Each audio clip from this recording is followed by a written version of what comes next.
Hello दोस्तों, तो यहाँ पे हमें चैप्टर की शुरुआत में ईसीटी का सीन दिखाया जाता है और इधर एक क्लास ए रैंक 5 का hero heavy tank loincloth एक मॉन्स्टर से लड़ रहा होता है। यहाँ पे सभी लोग खड़े होकर यही चिल्ला रहे होते हैं कि इस हीरो के बस की नहीं है, ये हीरो हार जाएगा। नियो हीरोज कहाँ पे है? और सामने यहाँ पे एक डीमन लेवल का मॉन्स्टर होता है, लायन ईटिंग ज़ेब्रा। तभी उस मॉन्स्टर के पीछे से इधर ड्राइव नाइट आ जाता है और वो अपना टैक्टिकल ट्रांसफॉर्मेशन सिल्वर कर देता है और उस मॉन्स्टर के ऊपर हमला करता है और कहता है कि तुम तो बड़े जिंदा दिल हो, है कि नहीं। वो मॉन्स्टर यहाँ पे ड्राइव नाइट के ऊपर हमला करता है, लेकिन ड्राइव नाइट के पीछे से यहाँ पे जेनोस आ जाता है और वो अपने इंसिनरेशन कैनन से उस मॉन्स्टर को हरा देता है। ये सभी लोग यहाँ पे चिल्लाते हैं, कहते हैं देखो ये तो ड्राइव नाइट और डीमन साहब होगा, क्या बात है। इधर हैवी टैंक की हालत बहुत बुरी हो रखी होती है और वो कहता है ये सब अभी खत्म नहीं हुआ है, ये तो बस एक ही था। ये सारे के सारे ई सिटी के थ्रिल एनिमल पार्क से आ रहे हैं। ऐसा लगता है कि इन सभी शाकाहारी जानवरों ने उस पार्क पे कब्जा कर लिया है और ये मॉन्स्टर बन चुके हैं और तभी से इन्होंने आतंक मचाना शुरू कर दिया था। जल्दी से वहाँ पे जाओ। तो ड्राइव नाइट कहता है हाँ मुझे लगता है मुझे वहाँ जाना ही पड़ेगा। तो जेनोस क्या तुम चल रहे हो उधर? तभी यहाँ पे ड्राइव नाइट की बॉडी से वो सारे मॉडिफिकेशन जाके ब्लैक बॉक्स में कन्वर्ट हो जाते हैं और जेनोस मन में कहते हैं ये ब्लैक बॉक्स जरूर इसका मेन हथियार होगा। तो ड्राइव नाइट कहते हैं क्या हुआ,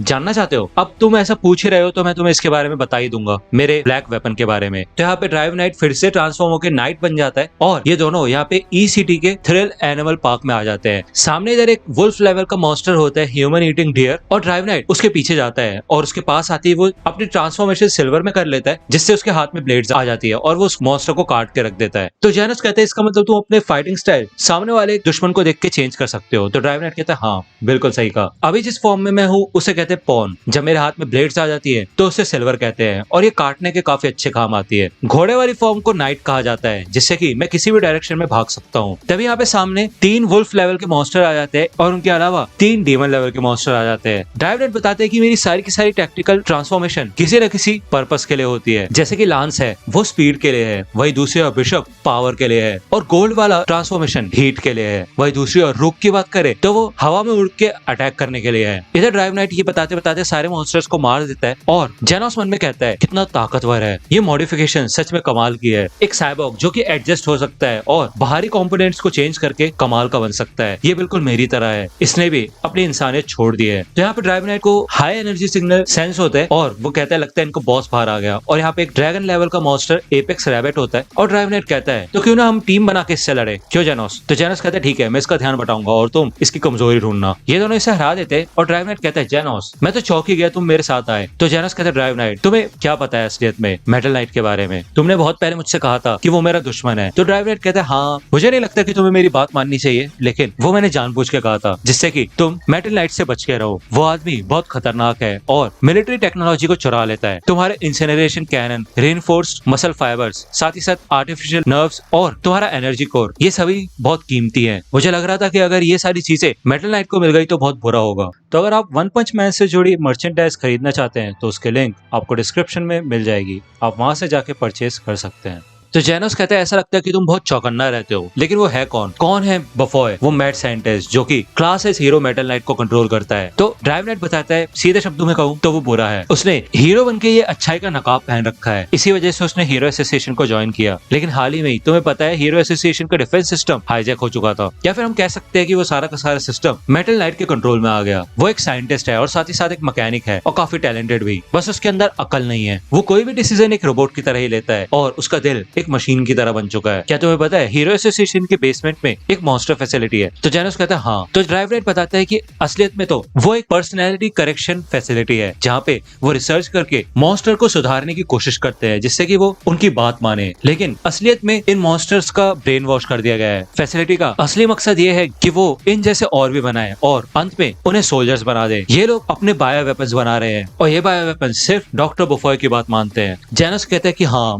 आजकल कई सारे मॉन्स्टर दिखाई दे रहे हैं, तो तुम्हें क्या लगता है मेटल नाइट ही ये सब करा रहा है? तो ड्राइव नाइट बताता है मैं इस चीज से मुंह नहीं फेर सकता, लेकिन हाँ कुछ मॉन्स्टर ऐसे हैं जिनको मेटल नाइट कंट्रोल करता है। लेकिन सिर्फ यही नहीं, वो साथ ही साथ ऐसे लोगों को भी कांटेक्ट करते हैं जिनके ख्यालात काफी खतरनाक होते हैं। वो उन्हें अपनी ताकत और मशीनरी देके उनके सपने पूरे करा देता है और फिर उन्हें दुनिया में खुला छोड़ देता है और साथ ही साथ कंट्रोल भी करता रहता है। वो पूरी दुनिया में यहाँ पे हड़बड़ी मचा रहा है, जिससे कि ये सिक्योरिटी ऑर्गेनाइजेशन लड़ लड़ के काफी ज्यादा थक चुकी है, जैसे कि हीरो एसोसिएशन और पुलिस। जैसे जैसे पूरी दुनिया कमजोर हो रही है, वो बस एक सही मौके का इंतजार कर रहा है जब इंसानियत काफी ज्यादा कमजोर हो चुकी होगी और तभी वो पूरी दुनिया पे राज करेगा। वो सब कुछ एक बार में तबाह करके रखना चाहता है, पूरी दुनिया को अपनी उंगलियों पे नचाना चाहता है। तो जेनस कहता है अच्छा, अगर मेटल नाइट इतना बड़ा मास्टरमाइंड है तो हीरो एसोसिएशन को उसके बारे में कुछ नहीं पता, मतलब वो लोग तो उसे कुछ कह ही नहीं रहे, वो अपनी मनमर्जी का करता है, या फिर मेरे ख्याल से वो सच में पूरी तरह से मेटल नाइट के ऊपर निर्भर हो चुके हैं उसके वेपन्स और सिस्टम के लिए। तो ड्राइवनेट कहता है कि मैंने मेरा डाटा हीरो एसोसिएशन के साथ बिल्कुल भी शेयर नहीं किया है, क्योंकि ये मैंने खुद इन्वेस्टिगेट किया है। मुझे ऐसा लगता है कि जो हीरो एसोसिएशन के टॉप एग्जीक्यूटिव है उनमें से कुछ तो डॉक्टर बुफोया के ऊपर निर्भर करते हैं। जैसा तुम्हें पता ही है, हीरो एसोसिएशन को पूरी बात नहीं पता। अगर कोई भी मेटल नाइट के खिलाफ जाएगा और उसे खतरनाक घोषित कर देगा तो वहाँ पे कुछ और लोग ऐसे होंगे जो कि मेटल नाइट के साथ ही मिल जाएंगे। मुझे पता है कि हीरो एसोसिएशन में बस कुछ ही मेंबर्स है जो कि मेटल नाइट के साथ काम कर रहे हैं अपने फायदे के लिए, इसी वजह से मैंने ये सोच रखा है कि मैं अपने सारे के सारे मिशन खुद ही पूरे करूं। तो जेनस कहता है कि अगर ऐसा है तो तुम मुझे ये सब क्यों बता रहे हो? तो ड्राइवनेट कहता है क्योंकि मुझे ऐसा लगता है कि हम दोनों की कंडीशन एक ही है, हम दोनों के दुश्मन एक है और मकसद भी एक ही है, इसी वजह से मैं तुम्हारे ऊपर भरोसा करता हूँ। मेरा गाँव एक खतरनाक मशीन ने तबाह कर दिया था, उस मशीन को मेटल नाइट ने ही बनाया था और उसी ने तुम्हारे घर और फैमिली को तबाह किया था। तो जेनस कहता है क्या मैड साइबॉर्ग? तो ड्राइवनेट बताता है एक ऐसा साइबॉर्ग है जिसमें असीम ताकतें हैं और वो कई शहरों को अकेले तबाह कर चुका है। ये साइबॉर्ग ऑटोमेटिक काम करता है और बफॉय ने ही उसको बनाया है। बफॉय ने उसके ऊपर कई सारे वेपन एक्सपेरिमेंट किए थे। फिर चाहे हम बात करें साइबॉर्ग्स की या फिर एआई कंट्रोल रोबोट्स की, बफॉय ने ऐसी दर्जनों मशीन दुनिया में छोड़ रखी है। मैंने खुद ऐसी मशीनों को खत्म किया है और उनमें से सैंपल कलेक्ट करके अपनी बॉडी को मॉडिफाई किया है। जेनोस, जिसको तुम मैड साइबॉर्ग कहते हो, वो खत्म हो चुका है, इसका हमारे पास अभी तक कोई सबूत नहीं है क्योंकि वो कुछ सालों से अभी हमें दिखाई नहीं दिया है। ऐसा हो सकता है कि बफॉय ने उसको हुक्म के इक्के की तरह रख रखा हो, क्योंकि वो सच में बहुत कीमती है और खतरनाक है। शायद बफॉय ने उसको अपने हथियारों के स्टोरेज में रख रखा होगा। तुम भी उसको पकड़ना चाहते हो जैसा मैं चाहता हूँ, किसी को भी नहीं पता, लेकिन बफॉय और उस साइबॉर्ग की खुद की एक रोबोट्स की आर्मी है जो कि लड़ाई के लिए तैयार है। समय आ चुका है, मेटल नाइट ने अपनी चाल चल दी है, मॉन्स्टर्स को कंट्रोल करके दुनिया में तबाही मचा दी है और वो इस लड़ाई को खत्म करेगा अपने रोबोट्स को आजाद करके। और जब वो रोबोट्स की आर्मी आएगी तब